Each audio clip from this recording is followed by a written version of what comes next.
गजानन मारणेची दहशत कमी होण्याऐवजी ती वाढत का गेली आणि आत्ता अटक करण्यात आलेला गजानन मारणे पुढच्या काही महिन्यांमध्ये होऊ घातलेल्या महापालिका निवडणुकांच्या आधी जामीन मिळून बाहेर येईल का? हे प्रश्न विचारण्याचं कारण म्हणजे गजानन मारणेचा आणि त्याला पाठिंबा देणाऱ्या राजकारण्यांचा आत्तापर्यंतचा इतिहास. गजानन मारणेला नक्की कोण पाठीशी घालतंय आणि या सगळ्याचा पुण्यावरती काय परिणाम होतोय हे आपण या व्हिडिओच्या माध्यमातून जाणून घेण्याचा प्रयत्न करणार आहोत. केंद्रीय नागरी उड्डयन राज्यमंत्री मुरलीधर मोहोळ यांच्या कार्यकर्त्याला मारणे टोळीतील गुंडांनी कोथरूड भागात मारहाण केली आणि त्या व्यक्तीला उपचारांसाठी रुग्णालयामध्ये दाखल करावं लागलं. प्रकरण राजकीय असल्यामुळे माध्यमांमध्ये त्याची चर्चा झाली आणि पुणे पोलिसांनी मारणे टोळीतील 4 पैकी 3 अटक केली आणि पुढे मकोका कायद्याअंतर्गत गजानन मारणे याच्यावरती देखील गुन्हा दाखल केला आणि त्याला देखील अटक केली. मात्र या सगळ्यातून प्रश्न हा निर्माण होतो की याआधी 3 वेळा गजानन मारणेवरती कारवाई करून देखील त्याची दहशत, त्याची टोळी कमी होण्याऐवजी वाढत का गेली?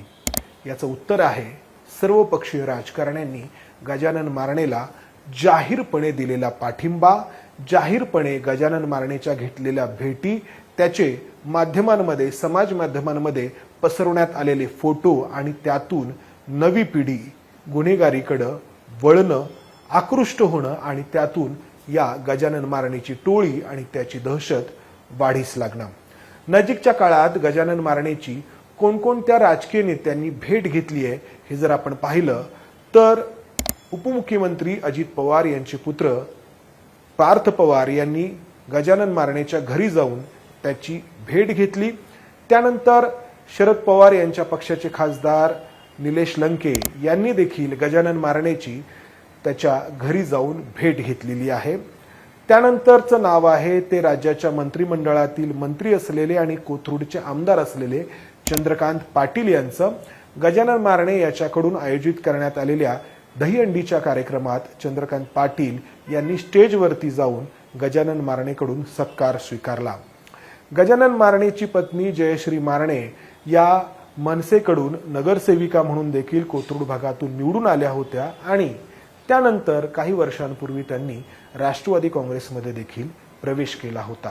तर या सर्वपक्षीय राजकारण्यांना गजानन मारणे त्यांच्या राजकारणामध्ये जिथे दहशतीचा उपयोग करून घ्यायचा आहे त्यासाठी हवा असतो, तर गजानन मारणेला या राजकारण्यांसोबत असलेली त्याची उठबस, हा त्याचा प्रभाव तरुण पिढीवरती आणखी वाढवण्यासाठी हवी असते. गजानन मारणेची ही सोशल मीडियामधली प्रतिमा आणखी मोठी व्हावी, एक डॉन म्हणून तरुण मुलं त्याच्या टोळीकडे, त्याच्या या प्रतिमेकडे आकृष्ट व्हावीत, यासाठी पद्धतशीरपणे प्रयत्न सुरू असतात आणि त्यासाठी या गजानन मारणेचे सोशल मीडिया प्लॅटफॉर्म देखील पद्धतशीरपणे हाताळले जातात, हँडल केले जातात. त्याच्यावरती व्हिडिओ आणि फोटो व्यवस्थित एडिट करून टाकले जातात. गजानन मारणेवरती एकूण 28 गुन्ह्यांची नोंद आहे. त्यापैकी 3 गुन्हे हे हत्येचे आहेत, 6 गुन्हे हे हत्येच्या प्रयत्नाचे आहेत आणि उरलेल्या इतर गुन्ह्यांमध्ये अपहरण, खंडणी, बेकायदेशीर शस्त्र बाळगणं, मारामारी अशा गंभीर गुन्ह्यांची नोंद आहे. आणि याच गुन्ह्यांसाठी त्याच्यावरती याआधी 3 वेळा मकोका, ज्याला संघटित गुन्हेगारीच्या विरोधातला कायदा म्हटलं जातं, कारवाई करण्यात आली आहे. मात्र दहशत कमी होण्याऐवजी वाढत गेली आहे.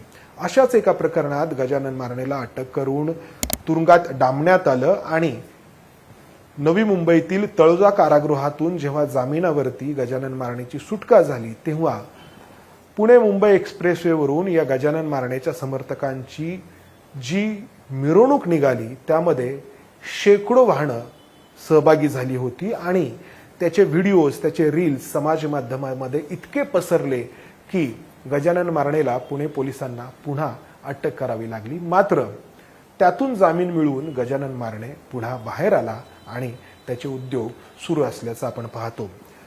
गेली काही दशकं पुण्याच्या गुन्हेगारी विश्वात अनेक डॉन उदयास आले आणि काळाच्या ओघात नष्ट देखील झाले. काही विरोधी टोळ्यांकडून मारले गेले तर काहींचा पोलिसांकडून खात्मा झाला. मात्र एक नाव याला अपवाद ठरलं, ते म्हणजे गजानन मारणेचं. आणि त्याला कारण आहे ती म्हणजे गजानन मारणेच्या अंगी असलेली चलाखी आणि परिस्थितीनुसार भूमिका बदलण्याची लवचिकता. गजानन मारणे एरवी त्याच्या सोशल मीडियाच्या माध्यमातून एक डॉन म्हणून त्याची प्रतिमा तरुण पिढीसमोर ठेवण्याचा प्रयत्न करतो. मात्र जेव्हा पोलिसांची कारवाई होते आहे हे जेव्हा दिसतं, तेव्हा हाच गजानन मारणे भिजलेल्या मांजरासारखा, गरिबासारखा स्वतःहून पोलीस ठाण्यामध्ये हजर होतो. आणि तिथे कडक कारवाई होऊ नये यासाठी त्यांनी कोथरूड पोलीस स्टेशनमध्ये हजर होताना स्वतःच्या आईला देखील त्या ठिकाणी नेलं. एका अर्थाने आईचा देखील त्यांनी गजानन मारणेंनी उपयोग केला. आईचा देखील त्या ठिकाणी एका अर्थाने आधार घेतला. तर असा हा चलाख गजानन मारणे, आणि त्याला राजकारण ही व्यवस्थित समजतं आणि राजकारण्यांच्या गरजा तो ओळखतो आणि त्यातून राजकारणी त्यांना हवा असलेला दहशतीचा उपयोग करण्यासाठी या गजानन मारणेचा आधार घेतात. पुण्यात गुन्हेगारी कृत्य किती मोठ्या प्रमाणात होतात हे नव्यानं सांगण्याची गरज नाही. तोडफोड, मारामारी, हल्ले हे सातत्याने होतं. याच्या पाठीमागची कारणं काय आहेत? कारणं अनेक आहेत, मात्र प्रमुख कारण आहे ते म्हणजे गुन्हेगारीचं आणि गुन्हेगारांचं होत असलेलं उदात्तीकरण. एरवी गुन्ह्याची घटना घडली की हेच राजकारणी पोलिसांबद्दल नाराजी व्यक्त करतात, गुन्हेगारीबद्दल चिंता व्यक्त करतात. मात्र या गुन्हेगारांना पाठीशी कोण घालतं? या प्रश्नाचं उत्तर जर या राजकारण्यांनी प्रामाणिकपणे दिलं तर त्यांना लक्षात येईल की आपण दुटप्पी आहोत, आपण ढोंगी आहोत. कॅमेरामन अमोल गवाळेसह मी इथेच थांबतो. धन्यवाद. एबीपी माझा, उघडा डोळे बघा नीट.